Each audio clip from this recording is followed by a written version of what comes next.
Horror is a genre of anime that I almost never touch for two reasons. First is because anime in general very rarely tends to provide actual scares and focuses more on thrillers or gory content. And the second reason is because, well, I'm a scared baby.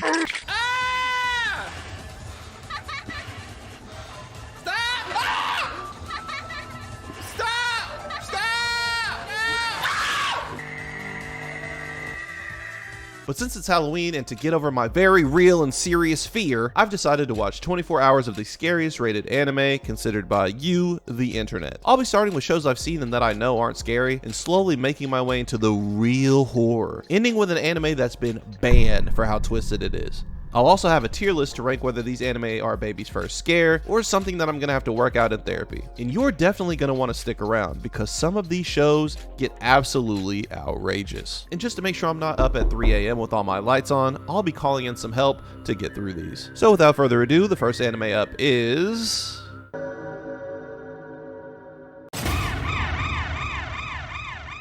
Made in Abyss, released in 2017 and still ongoing, is a horror anime based on a child, a big hole, a little robot boy, and some of the most interesting choices from a mangaka when it comes to children. It's not something I consider scary since I've already seen it, but maybe misinformed would see something that I didn't. All right, so we just go in. We don't even have like a time to activate. No, we just start. This is weird. Right. I don't know what to. Welcome back to the anime. Like literally, I'm like, I don't know what I'm supposed to do with my hands at this point. The birthday, he has birthday death disease. Imagine going to the doctor, you get diagnosed with the death disease. Ooh, and you turn how old? Tomorrow? You have birthday death disease, man. Man, what the f is going on? So how do you feel about that? Are you scared by this? I wouldn't say scared, deeply confused. Are you unsettled and disturbed? No, maybe a little bit, but not in any profound way. Punch that thing in his face. What the f is this thing? Okay, so there you go. There's the. Are you now more unsettled? That thing was a person? Yeah, that thing is also a child. Not that unsettled. I watched Full Metal Alchemist. Okay, there you go. Yeah, this is what happens when you get death disease and it doesn't get treated. You turn into a Dark Souls fodder enemy. What a good blast that was. That looks like cement. Looks like poop from a butt. If your poop looks like that, you need to get checked out, dog. What the what is this? What is this? This blanket's made out of concepts. This is what like babies feed you when you eat imaginary food, but only they can see it. Interesting. What the is this? I have no mouth and I must scream. What the is going on? Yes, my children, we're going to the Sea of Corpses area. Don't worry, it's super safe and way better than the orphanage you were just at. None of the non-orphans who get their parents to sign the field trip forms for this. You're supposed to be scared right now, okay? You know that video that this black dude walking through New York and he walks up to that Jewish kid? He's like, I'll be crying if I look like that too, bro. That's up what they be doing to y'all. This layer looks like shit. Well, there you go. There's these other children. Yep. Oh my god, her blood's turning into acid. It does. She's getting the blood clotting disease for real. Would you slime me out if I became a nothing monster? I wouldn't even think about it, yeah. You wouldn't even do it out of like friendship, would you? You would just do it. I mean, that is why I would do it. I'm saying I wouldn't hesitate to do it. You said it so fast, man. I don't know. Well, if you're just some fucking like mindless mush flesh monster, I think that's probably no way to exist. Are you doing the would you love me if I was a worm question? Yeah, but like in reverse, would you kill me if I was a monster? And you said yes so incredibly fast. Yeah, probably. Are we assuming like there's no hope to restore you? Your humanity's just gone forever? Same exact position they're in right now. Yeah, I would kill you. Oh, okay. And I expect the same amount of respect in return. I mean, I'd give you an effort. And also, if it's just me down there, I don't know. I'd probably keep you. That's some bullshit, bro. That's so selfish of you. We can't both burn up, and only you get the sweet release of death, and I gotta be a You're fucking still rabbit. One person who can do things. Yeah, I mean, you could figure it out, I'm sure. No, I can't figure anything out. I can't think. No, man, we're looking at this in two different abstracts. I don't know. Rabambi, please survive this. Rabambi. Are you scared? No, I mean, it's sad. This shit's sad as fuck. Mind you, this is what was recommended to me as scary anime. Recommended to you by who? The internet people. They don't know nothing. So, yeah. There wasn't ever a time that we ever really felt scared from the imagery. Made in Abyss does a great job of being depressing and showing off the bleak reality that they live in. but it never gave me a sense of dread. Well, except for this part. レグ、シンチンどうしたの？ What is happening in this show, brother? What are you having me watch? This is the scariest thing I've ever seen in my entire life. So far 0 for 1, but don't worry, because across these 24 hours, I run into some genuinely terrifying shows. And by the end of this video, you'll see just how bad it gets. Like, I can't watch this. I'm sorry, I can't watch this. But for now, let's get a little bit scarier, shall we? The Promised Neverland is a 2019 anime about, you guessed it, some kids going through some awful shit. And honestly, get used to that, because over half of the anime that I watched involved children in middle school or younger. And while you can absolutely create some scary moments involving children, anime sure loves to spam the hell out of this move. And it ends up creating a much more tame feeling of fear than it could have been. Look at the table to their left, the blonde kid whose hair looks like an onion. That's the guy from Oblivion. From Oblivion. Yeah, you knew exactly what I was talking about. Your biggest fan. Super fan. Yeah, it's your He biggest does. fan, man. This guy's gonna die first. How do you know anybody's gonna die in the episode where I make you watch horror anime? It's because what's scarier than death? Becoming some kind of slug? Yeah, some Monster. kind of horrifying can't die slug monster. Yeah, 私トロいし、みんなみたいに優秀じゃなかったけど、 I think you're ハウス right. 出ても頑張る。この Wait, what, is she 子がいる leaving? から大丈夫。 Apparently so. She's not 12. She says she was slower than everybody else. 行きたくない。Oh, yep, she's going. Well, her first.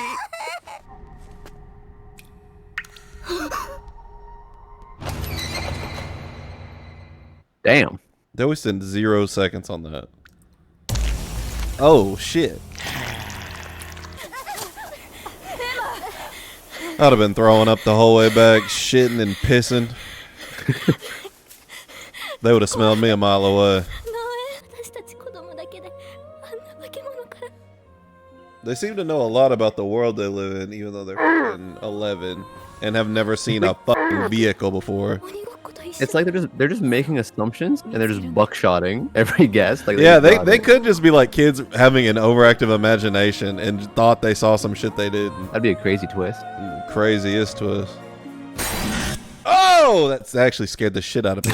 That one got you. Promised Neverland clearly takes a step up from Made in Abyss as it actively tries to create a sense of fear about the situation the children are in, but it still falls flat because of what I like to call the more anime than problem. Promised Neverland is more anime than horror, so it comes with all the cliches that anime come with. Silly comedic moments that break tension, a wide musical score that includes triumphant songs, and all these things can take you out of the sense of fear. We'll talk more about how the more anime than problem hits the entire genre as a whole, but for now, we have to know, is the Promised Neverland scary? All right, so what's the consensus? Is this anime scary?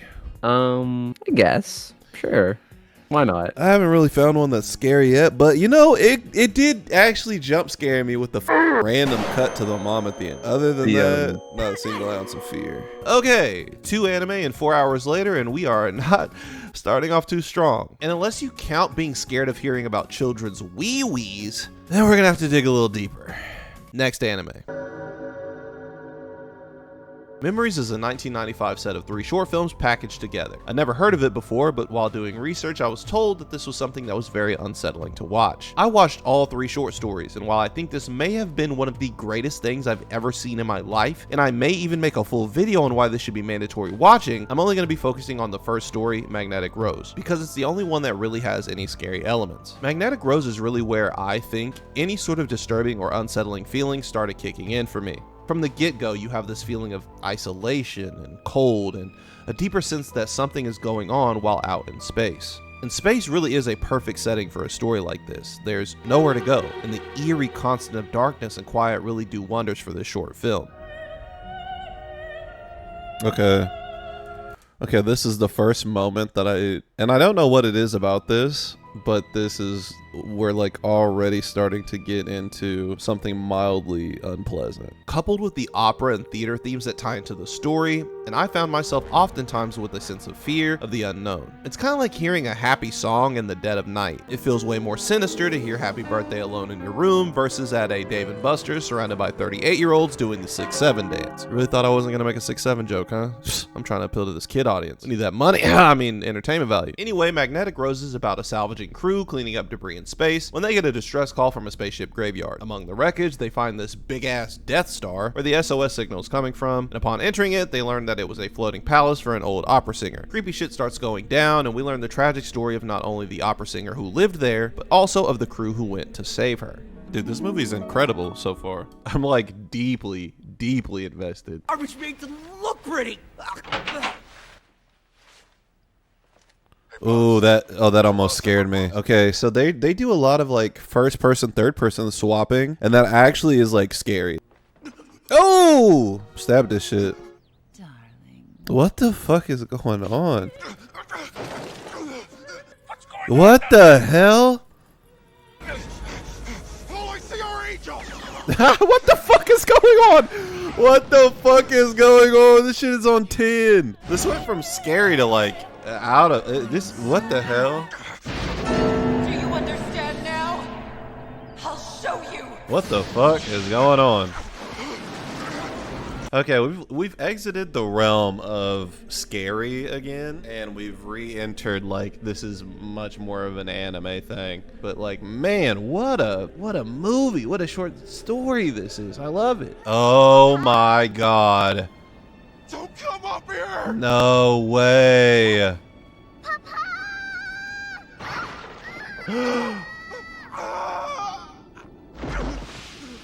Oh, this is just tragedy, dude.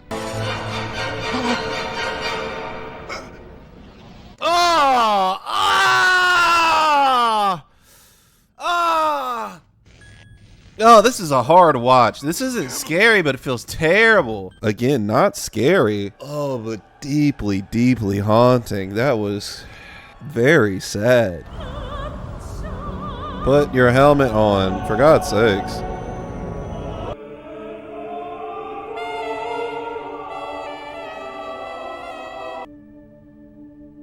He lived? I mean, he's dead, but he lived. What a movie. What a short story. There were many moments that were unsettling, but I want to give a focus to the way the setup creates that sense of dread. The first thing that immediately caught my eye was the constant switching between first and third person perspectives. To only be limited to a first person perspective means I can only see what the character sees, and this creates this sense of worry about what I'm going to see, or even worse, all the things I can't see. The other major thing done extremely well was knowing when to use music. There were many moments of dead silence, allowing this buildup of suspense to fill up the room. While they're investigating the many rooms of this clearly deserted palace, the silence really made me wonder what the hell was going on, and within the next second, a slow crescendo of opera comes in, creating that happy song, scary moment scenario I mentioned before. My only gripe with this one is that unfortunately, the payoff for this suspense is extremely tame. The scares are brief and not very gripping, and in a few instances, they turn into action sequences rather than falling to the helplessness of fear. They had a lot of opportunities to scare me, and I'm very easy to scare, but there was really only one big moment that ever got me, and that's where a doll had fallen off from the ceiling. The film ends in this bombastic and desperate series of explosions while our main man Hans tries to make it out of this floating palace alive. And even though I was completely void of fear by this point, the ending of the film was absolutely beautiful. I genuinely cannot recommend this enough. Not just this story, but the entire 3 short films. As far as scary goes though, unfortunately it's all build up and no payoff. I'm gonna need something heavier. And I'm gonna need some more help getting through all these. Future Diary is an anime that released in 2011 and is frequently discussed when mentioning the scariest anime. And I've got to say, it started off on a hell of a note. Okay. Oh my god. Damn. But almost immediately, we run into the more anime than problem once again. Any moment that could be considered scary suddenly becomes so laden with exposition, over-the-top music, romantic subplots, and all the other typical cliches to the point that all horror is removed. Gore is the only real thing that could be considered horrifying here, and since that doesn't really bother me, I didn't really have an issue with this one. Shit already bad. That's a good sign. Damn, nigga off the perk.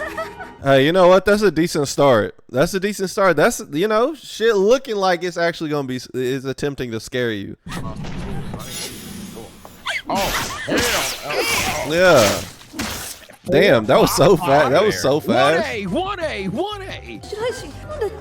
His fit, his same clothes. I was gonna say his fit would be super tough if he didn't have the fucking olive green shorts the on. olive green shorts. Olive Those green, shits are ass, bro. white socks above the boots is even devious. I think one thing that makes anime not scary, you could easily make this shit scary. Like you could make it, but the music at times where it's like supposed to be very scary, like you could cut the music and have him just run it. It would intensify the fear. Instead of the Code Lyoko. Yeah, exactly. They always do that. They always do this thing where it has to be more anime than horror. She just has a phone, nigga, like relax. させないよ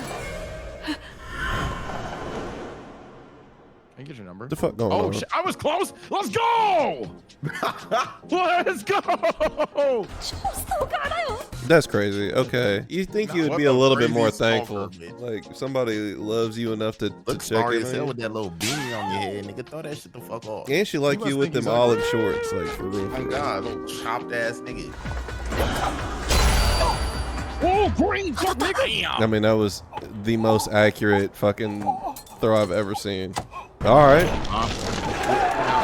He didn't even do all that. He didn't even do that maneuver. So what the fuck is that little fucking? He's getting sucked. with Caleb this, City bro. skit. No, actually though. It got to the point on this one where we decided not to go past the first episode after watching. While the anime is super decent, we were right to stop. There were no redeeming factors in later episodes that would make this any kind of scary. This is slightly better than Made in Abyss in that area, but it's still nothing that would ever really bother me. Devilman Crybaby was an anime I'd already seen prior to this, and something I've even done a drinking game on. You'll see that someday, don't worry. So I knew going into it that there was already some parts of this that could legitimately be disturbing and unsettling. But since I'd already seen it, I had to see what CJ and Sage thought about it. Oh my god. Damn. Okay, stop. He did. Bang! Oh my god. K.O. Ah, okay. Yeah. Oh, Nick, right on the warded. Oh my god. Oh my god. So is it scary? No, nigga. I mean, I just saw I'm a titties pussy. go crisscross applesauce, nigga. More than anything, that's just nasty. Yeah, we've only just begun. All right, give me more. Oh God, damn it! Yeah! Please no, please no. Oh Oh God, my god. that nigga died. Fucking. I mean, this is like one of those J. Cole themes. I'm with it.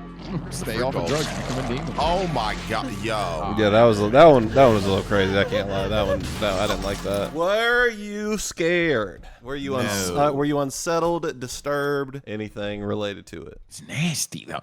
More than scared, I'm actually like goosebumps. Not to the fear, but like I'm grossed out. That was nasty. Devilman is one of those rare occasions where an anime definitely works like an anime, but tries to take itself more seriously with its episodes. It almost feels more like a normal Netflix show like Breaking Bad in the way that it takes every moment seriously. There are very few moments where the show breaks into a half-serious subplot or gives any comedic relief. Another great example of this kind of show is like Cyberpunk Edgerunners. It goes straight in, it keeps things tense, and it doesn't let up until the final episode credits roll. And that does wonders for its ability to portray horror. Horror is something that needs to be taken seriously, at least to a certain degree, in order for it to work. If you constantly remove the pressure of suspense or fear, it's much easier to manage. And up until this point, every anime had done this besides Magnetic Rose. So even though Devilman isn't exactly super scary, its dedication to being serious makes those disturbing and unsettling moments hit much, much harder.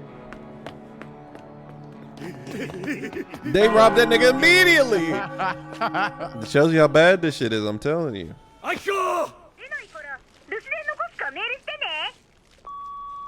Was that nigga's family, bro? So now you understand why I chose this episode. That's Oh, that's so fucked. That That's is so fucked. so to take it a level deeper, this is Akira's dad and his mom and his younger brother. Oh my. And the younger brother got exposed to the shit that makes them devils, and he'd been trying to fight it off the whole time. And he shows up right when he transforms and is eating his own mother. And which, by the way, the young brother that just turned to devils eating his mom is very aware of the fact that, like, he still has a human conscious, so he's aware that he's eating his own mother. Nah, this is so They boomed the pops for no reason, bro. Were you disturbed? Were you unsettled? Yeah. Yes. Yeah, man. Yes. So after this episode, I can say I won't call it scary. What I will say is I am uncomfortable. With Devilman Crybaby, it finally feels like we're getting somewhere. So surely we won't take any steps back, right? Like from now on, everything should at least be mildly scary, right? Surely there's no way the next thing I watch will take us back to step one, right? Right? Happy Sugar Life was an anime that released in 2019 based on the 2015 manga. It's supposed to be a horror anime about a young girl's love obsession and her murderous intent on preserving that love. But here's the thing. That love is... well, you know what? I'll just show you. Internet City. Okay, it has to be a horror anime because I have like the no face thing going on. Yeah, facts. So basically, from what I'm seeing... What the fuck is going on? What? Hey, man. Bro. Y'all don't get to recommend nothing else ever again. For the rest of life. I came here to get scared and y'all sending me some fucking young fucking teenage three-way shit. I don't want ever again. Everybody's in jail. Everybody who sent me this is in jail. All right, I'm done. I don't know if I can do this. Yeah, I don't know if I can finish this. I set y'all up and I got for set failure. For failure. Yeah, I'm expecting to see some blood, some gruesome. Yeah. Oh, she about to. She about to suck that yolk. What the fuck?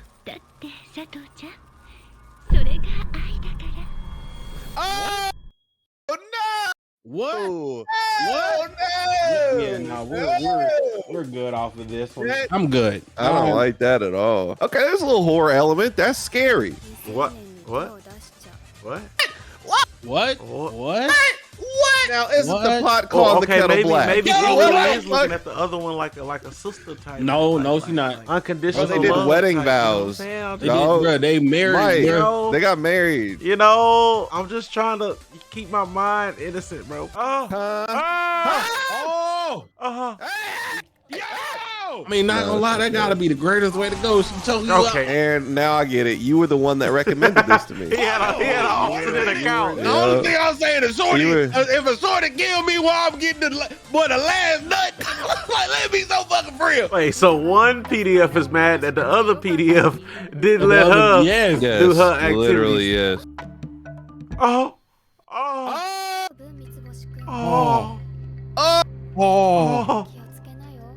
Oh, she ain't kill him. That nigga been in there for weeks. That nigga been in there for weeks. What's behind that door?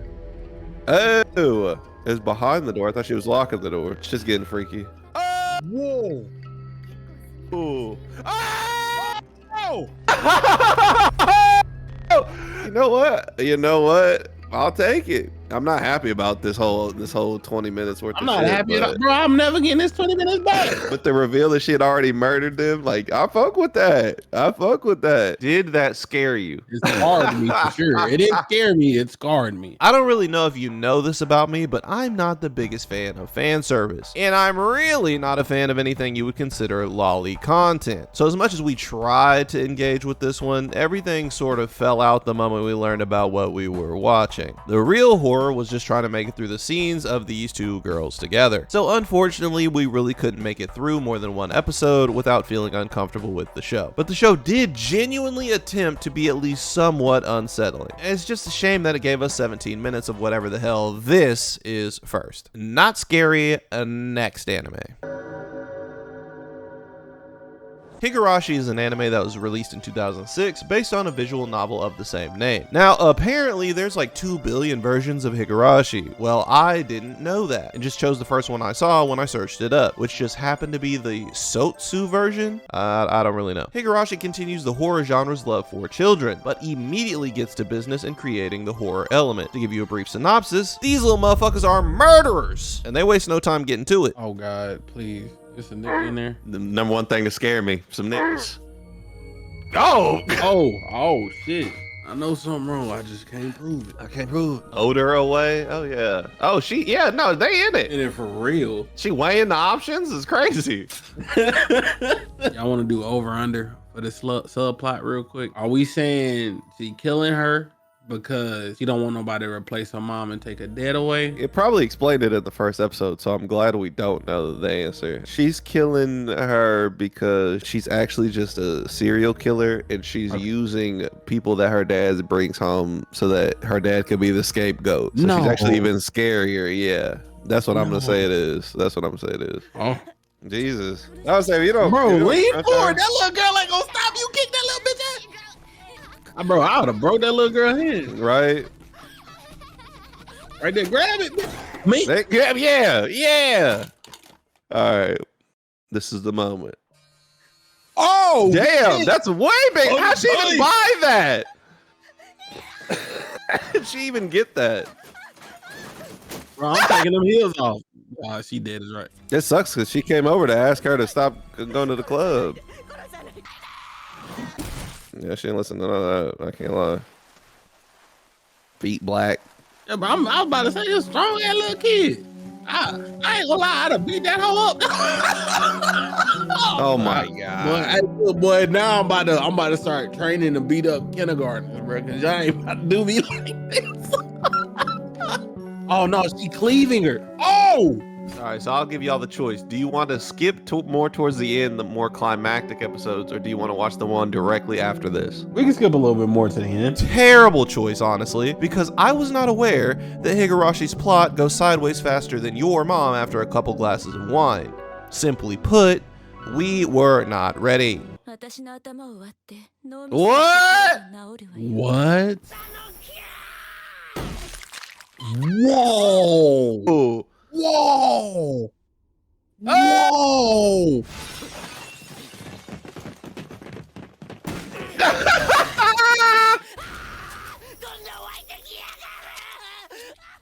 My boy geeking. I'm not gonna lie, this one is more unsettling for a shit show. Oh! Bro, see, this make me realize I'm an anime fucking amateur, bro, novice. What the fuck is this shit? Like I said, this shit's pretty popular. I've heard about this. I was gonna say, was it scary? Yeah, it was so much better. So much more. Now, is this scary at all? No, not really. No, not really. It's gruesome. gruesome. It's gruesome. But in terms of horror, that was way better. But even amidst the confusion, there was something that we could actually talk about. This anime was truly the first to create any sort of genuine disturbance. Even if only a little bit, seeing the children lose their mind and be willing to commit heinous acts so casually made this the hardest watch so far. We may still be in Weenie Hut Jr. range, but maybe we'll actually make it to the salty spittoon by the end of this thing. Or maybe we won't even have to wait. When I was looking into which anime to include, Corpse Party was almost always mentioned. Noted for its gore and its immediate jump into the horror, I knew that this would be where things finally started to get crazy. So I had to bring in somebody that handles horror all the time. If I was going to be getting scared at everything, we would need a voice of reason to determine if this was actually scary or if I had just lost my mind. Right away, I could tell the difference between this anime and the previous ones we'd watched. Similar to Higurashi, it gets heavy fairly quickly, but it doesn't waste time with too many other subplots, instead focusing heavy on the horror elements. There's no excess music, and any other information or anime cliches added in are presented in ways that didn't distract from the fact that these young teens were stuck in a haunted school where they were quite literally being scared to death. She dies first. Is that your guess? Yeah, that's my bet. You sounded so damn confident in that. Okay, hold on, I gotta pick somebody. I'm going Buddy next to her. This one Buddy right next to her. He's done for. He's fucking done for. What makes this? Why this call? I immediately looked at the left side because that's where you were pointing at. Oh, I see. And then I looked at him and I was like, who am I okay not seeing again for the rest of this runtime? And it was him. I just think she's too sweet. She's gonna have too much optimism about like, oh, don't worry guys, we can make it, and then she's gonna get like blammed, and that's like the realization moment where it's like, oh shit, we are capable of dying. You know what I mean? Oh, she might die first. Uh-oh. No, there's no way she dies. Yeah. There's something going on here. Because there's got to be like some weird like self-sacrifice moment with his sister, but that's got to be later down the line. I don't know, man. I don't know how much you've seen about anime. They be killing the youngest one first a lot. See, this is the shit I'm talking about, man. Every anime, I have to deal with this, especially horror was. Oh, you're right. No! Lost her piece, and she's going alone. And she just say, let's be together forever. Yeah, our shit's fried. Oh, did she die first? No. No. Oh! Damn. Wait. Is it confirmed though? What the hell? Wait, pick her up? Lift her? Grab her? Hello? What do you mean? Let me pull down really hard. Dog, lift her, wait! Hoist her up a little bit. What are we doing? I'm sorry, I don't know why that's funny. The way that she set it up was so funny. All right, well, was that scary? No. Whether I like the vibe. Is it scaring me actively? Like, listen, I blasted the stream volume. I turned off the lights. I'm trying to make sure I'm locked in. But no, I wouldn't call it. I wouldn't say it scared me personally. Due to the 24-hour time limit, we didn't get as far into this one as I would have liked to, but I think that it does at least a solid job at attempting to be scary first and an anime second. It's not too overwhelming and would never warrant much beyond a few disturbed moments, but I was disturbed and unsettled at times. And outside of Higurashi, that's more than I can say to any of the previous anime. But even I could not predict the jump in terror that we were about to experience. Before now, I'd only experienced a few scares and mildly unpleasant moments, but from here on out, it's time to get serious. The Junji Ito collection, specifically Maniac, Tales of the Macabre, whatever, was released in 2023. Covering various works of popular mangaka Junji Ito, this series is meant for horror. No funny games, no anime cliches or shticks, just the bleakest and most unsettling things to come from a Japanese man's mind since Hideo Kojima came up with that one video game series. Nah, not that one. Yeah, that one. And make no mistake, that's exactly what this show does. Immediately upon starting hanging balloons, I could tell this was not going to be a fun watch. Oh, what the fuck? Oh, what the fuck? How they can be together forever. It's kind of cute. That's so cute, actually. Oh, I don't like that. Yeah, I don't like that. I don't like it. Holy shit. Ooh! Okay, yeah, that one got me. Oh! Oh, shit.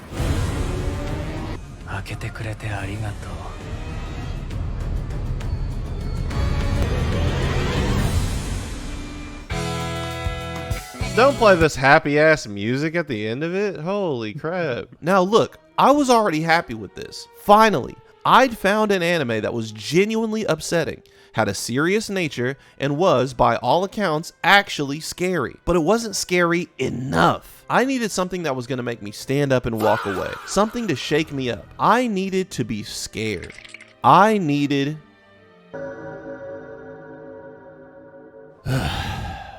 I cannot even explain to you what Layers of Fear did to me. This episode was everything I'd been looking for. I wanted to see if anime could actually have something to scare me, and I'd found it.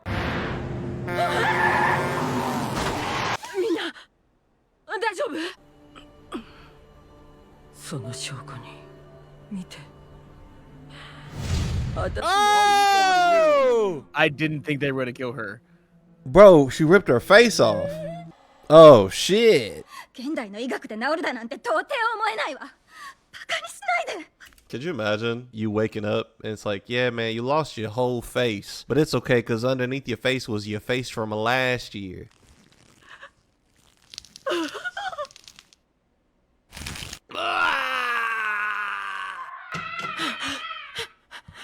Remy, what's wrong?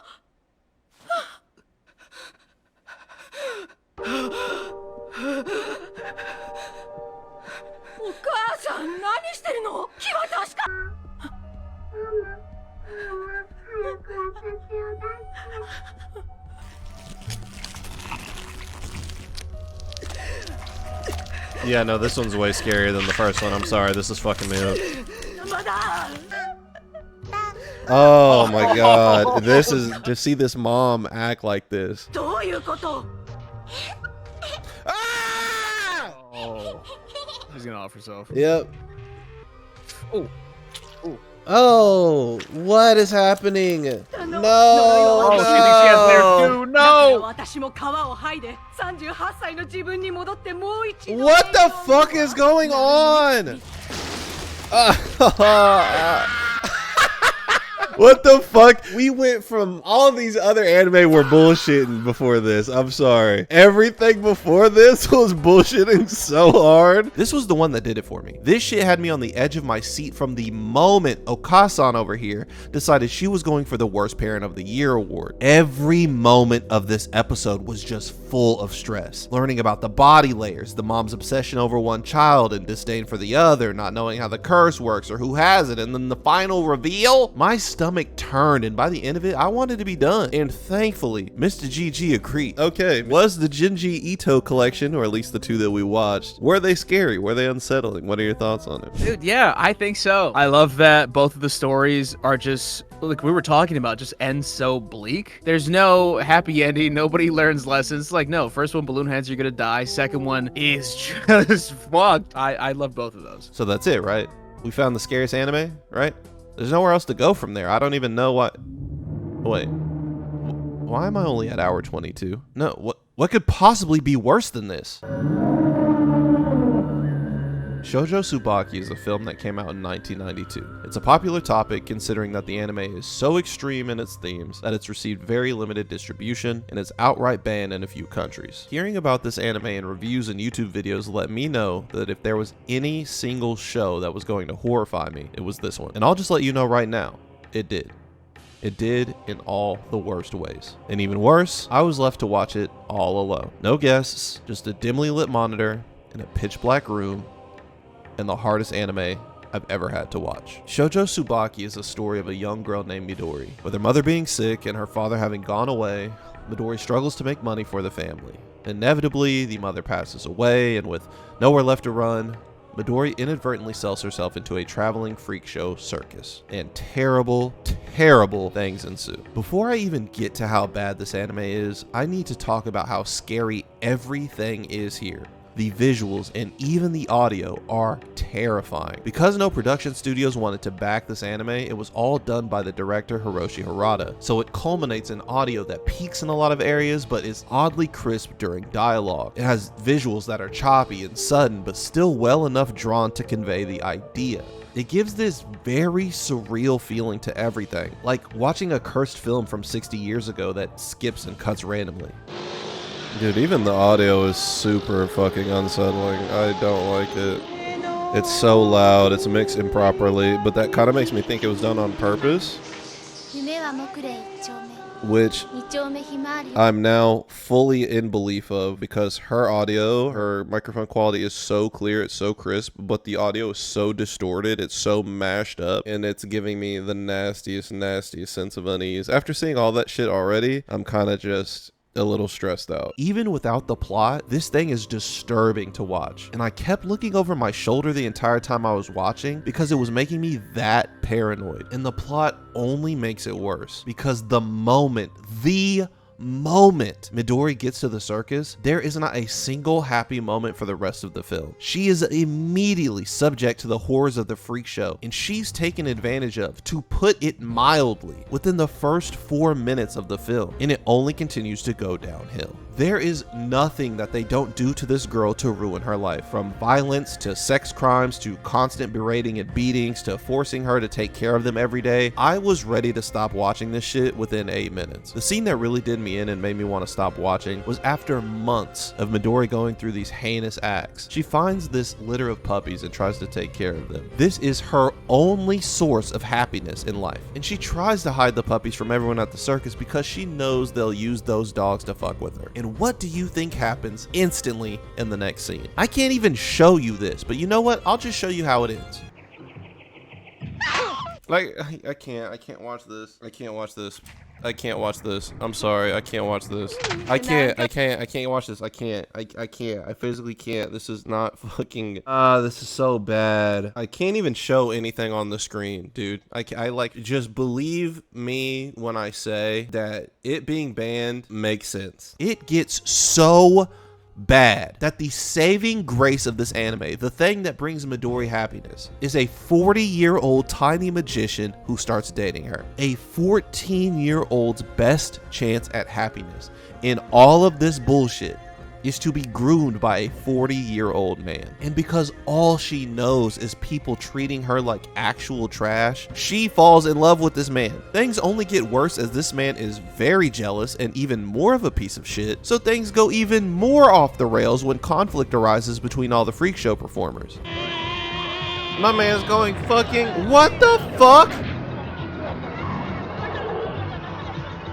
After 24 hours, I was so ready to be done. I even contemplated just giving up on this one entirely and letting that be the end of the video, but it was the final scene in Shoujo Tsubaki that gave me nightmares. See, Midori is ready to finally run away and be with the tiny little magician man. It seems like she may have, as good as it can seem, a semi-decent happy ending, as long as she can just get away from the circus. But another tragedy strikes, and the tiny magician man, Masamitsu, is murdered by a thief right before they were supposed to head off to their new life. Midori looks for him, cannot find him, and believes that she had been set up to be abandoned. And the final scene, the very final thing before the credits, is Midori on a completely blank white page, crying. And it is one of the most visceral cries I have ever heard. Like someone told the voice actor that everyone she'd ever known had died. And even now, I still can't get it out of my head. This was scary. Too scary, to be honest. It made me toss and turn and beg for it to be over. And to go from Made in Abyss to this, it was almost too much to handle in a single 24-hour period. But you know what? I came into this looking for something scary. And I think I found it. Yo, thanks for watching. I actually watched a lot more anime than this in 24 hours, with anime like Shiki, Another, Parasite, Goblin Box, and more on the recordings, but it felt like the video was too long and these anime didn't offer much in terms of insightful commentary, so I cut it. If you want to see some of that, I'd be very willing to put that on the Patreon, so just let me know. Speaking of Patreon, thank you to all my Patreon members. It's been a while since I've thanked you all, and I need to get back to doing that. I'm sorry. If you want to see some extra drinking games, random blurbs, and extra footage of older videos, go over there. Finally, I worked really hard on this video, so I really hope you guys like it. I haven't been proud of my quality here recently, so I wanted to do something really creative and really special, and I hope you enjoyed it. Like and subscribe if you did. Okay, that's it. Love ya. Bye.